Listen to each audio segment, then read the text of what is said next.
The Knicks came back from down 22 to lose an absolute heartbreaker at the Garden on Wednesday night. So let's talk to our New York Post Knicks beat writer, Stefan Bondy, about the comeback that never was. What's up, Stefan? How you feeling, my man?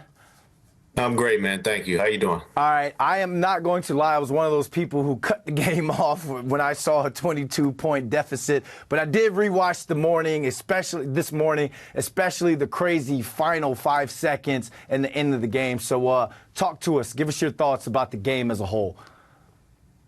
Well, I mean, as a whole, you definitely, if you're from a Knicks perspective, you definitely won't want to fall into that hole. And listen, Chicago plays fast. They score a lot of points. So a 21-point deficit is not the most, insurmountable thing, especially against the Bulls. So, it was bad that the Knicks got themselves in that hole. It was good that they climbed themselves out. But the problem is when you get in a hole like that, you're put in a position where you have to make a big shot. And Jalen Brunson's went in and out. Now you can point to the missed free throws towards the end of the game. There were a bunch of those. You can point to Josh Hart's foul on the Bulls 3-point shooter, which put him on the line to for Chicago to win the game. But I think you have to really look at the start of the game and the Knicks finding themselves in that hole. And it was their first back-to-back of the season, and they didn't look like they were ready for it. So as a whole, grade the overall performance, because like you said, to come back from 22 means at one point you allowed yourself to be down 22. So the yin and the yang, give us the good and the bad. Go into even more details if you want. Yeah, I mean, listen, it was a D. The Bulls they're playing at home. They lost to the team that's not very good, that, is a playing team probably. Maybe they'll sneak into the playoffs in the top 6. But really, I look at the Bulls as in that 7 to 10 range, maybe even 7 to 11 range. And the Knicks are supposed to beat teams like that, especially at home. I don't, maybe it was their legs were tired from the first game of back-to-back. Maybe you can use that excuse. But regardless, the most important thing is the result, and the Knicks lost to a team they should have beaten. All right, so what is this team missing right now that, let's say, the Celtics and the top teams in the NBA have?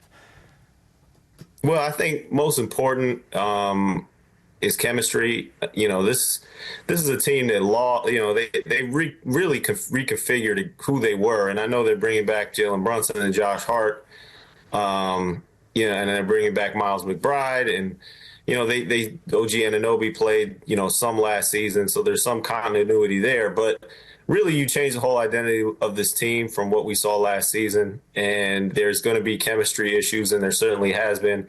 I think Mikal Bridges is the guy that you point to and say, he's going to have to step up. He's going to have to play better.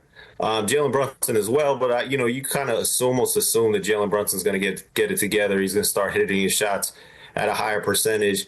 And we've been seeing some of that already. But Mikal Bridges, he has not taken on a role. He has not embraced a role of a player that you gave up 5 first-round picks to acquire. When I'm watching him out there, I'm saying that's just an average player out there. He's the 4th or 3rd or 4th best player in the Knicks, true, but you expect more out of him.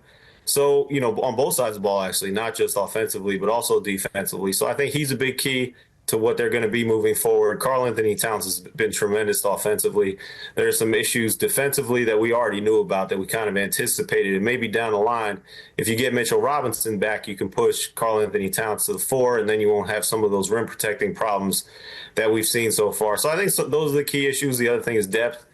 We also knew that was going to be an issue when they made the trade for Towns. At one point, you looked at their bench and said they're going to have Dante DiVincenzo, they're going to have Josh Hart and Miles McBride coming off the bench, and that might be the best bench in the NBA. But after the trade, you really only have McBride, and Precious Achiuwa still hasn't played yet. So I say those are the big issues plaguing the Knicks right now.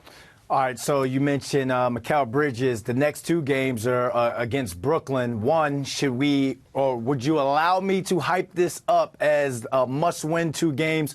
2, I mean, are these 2 games that Bridges should be able to dominate and take over for, obviously, that being his former team? Mm-hmm. Well, I think the spotlight, you can never, it's only November. You can't say they're must win. But I think for Mikal Bridges, he's going to be in the spotlight because, for the reasons I mentioned, he's kind of underwhelmed since he's got here. And also, Brooklyn has played pretty well. You could make the argument that they played better without him than they were with him, last season. So the spotlight's going to be on him. I don't know how he's going to embrace that, if he embraces that, how he's going to play, if that's on his mind, if he cares. I don't know the answers to those questions, but they're inevitably going to be asked. And Mikal Bridges is going to be in the spotlight, and it would behoove him to play better because again, people are going to be looking at him for these next two games.